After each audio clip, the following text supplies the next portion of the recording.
घर खुशियाँ, जो भरती है खाली झोलियाँ, जो देती है घर घर खुशियाँ, जो भरती है खाली झोलियाँ। इस धरती पे माँ के जैसा, इस धरती पे माँ के जैसा और कोई दरबार नहीं।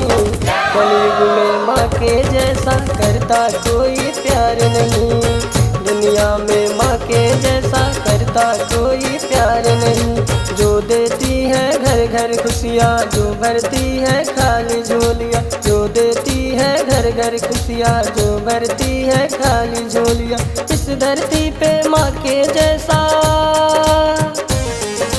इस धरती पे माँ के जैसा और कोई दरबार नहीं। कलयुग में माँ के जैसा करता कोई प्यार नहीं। कलयुग में माँ के जैसा करता कोई प्यार नहीं।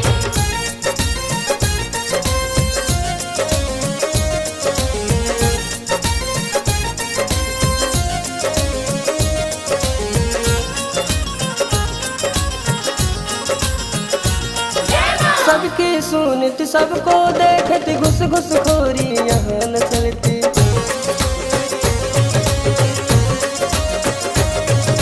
सबकी सुनती सबको देखती, घुस घुस खोरी यहाँ न चलती।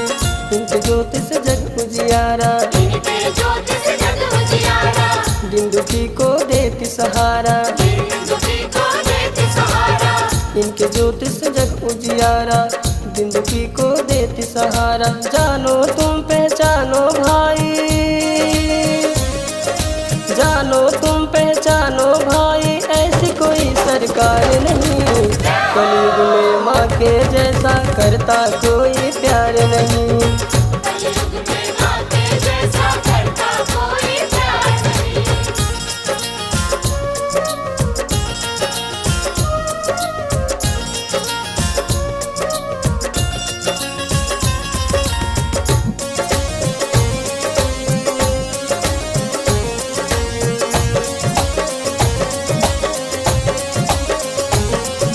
सदा रहे खुले भंडारे, हर जीव को मिले आहारे।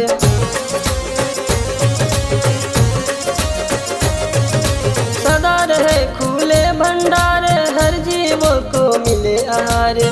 सृष्टि ऐसी इसने रचाई, सृष्टि ऐसी किसने रचाई, सारे जग में खुशियाँ छाई। सारे जग में खुशियाँ छाई। सृष्टि ऐसी इसने रचाई, सारे जग में खुशियाँ छाई। विश्व की नैया पार लगा दे, विश्व की नैया पार लगा दे, ऐसा दूजा पतवार नहीं। कलयुग में माँ के जैसा करता कोई प्यार नहीं। कलयुग में माँ के जैसा करता कोई प्यार नहीं।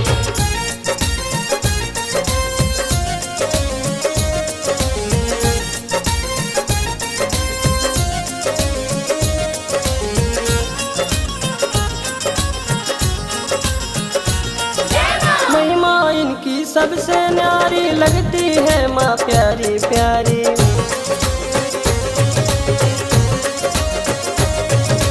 महिमा इसकी सबसे न्यारी, लगती है माँ प्यारी प्यारी। मैं ससुर कुमार गिराई, महिषासुर कुमार गिराई, मैं ससुर मर्दिनी कहाई। महिषासुर मर्दिनी कहाई। मैं ससुर कुमार गिराई, मैं ससुर मर्दिनी कहाई। माँ के जैसा इस धरती पे, माँ के जैसा इस धरती पे और कोई अवतार नहीं। कलयुग में माँ के जैसा करता कोई प्यार नहीं। कलयुग में माँ के जैसा करता कोई प्यार नहीं। जो देती है घर घर खुशियाँ, जो भरती है खाली झोलियाँ, जो देती है घर घर खुशियाँ, जो भरती है खाली झोलियाँ। इस धरती पे माँ के जैसा, इस धरती पे माँ के जैसा और कोई दरबार नहीं।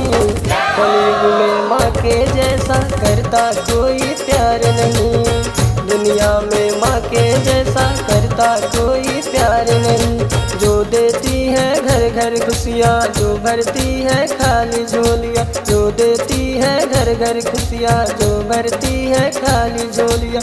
इस धरती पे माँ के जैसा, इस धरती पे माँ के जैसा और कोई दरबार नहीं। कलयुग में माँ के जैसा करता कोई प्यार नहीं। कलयुग में माँ के जैसा करता कोई प्यार नहीं। दुनिया में माँ के जैसा करता कोई प्यार नहीं।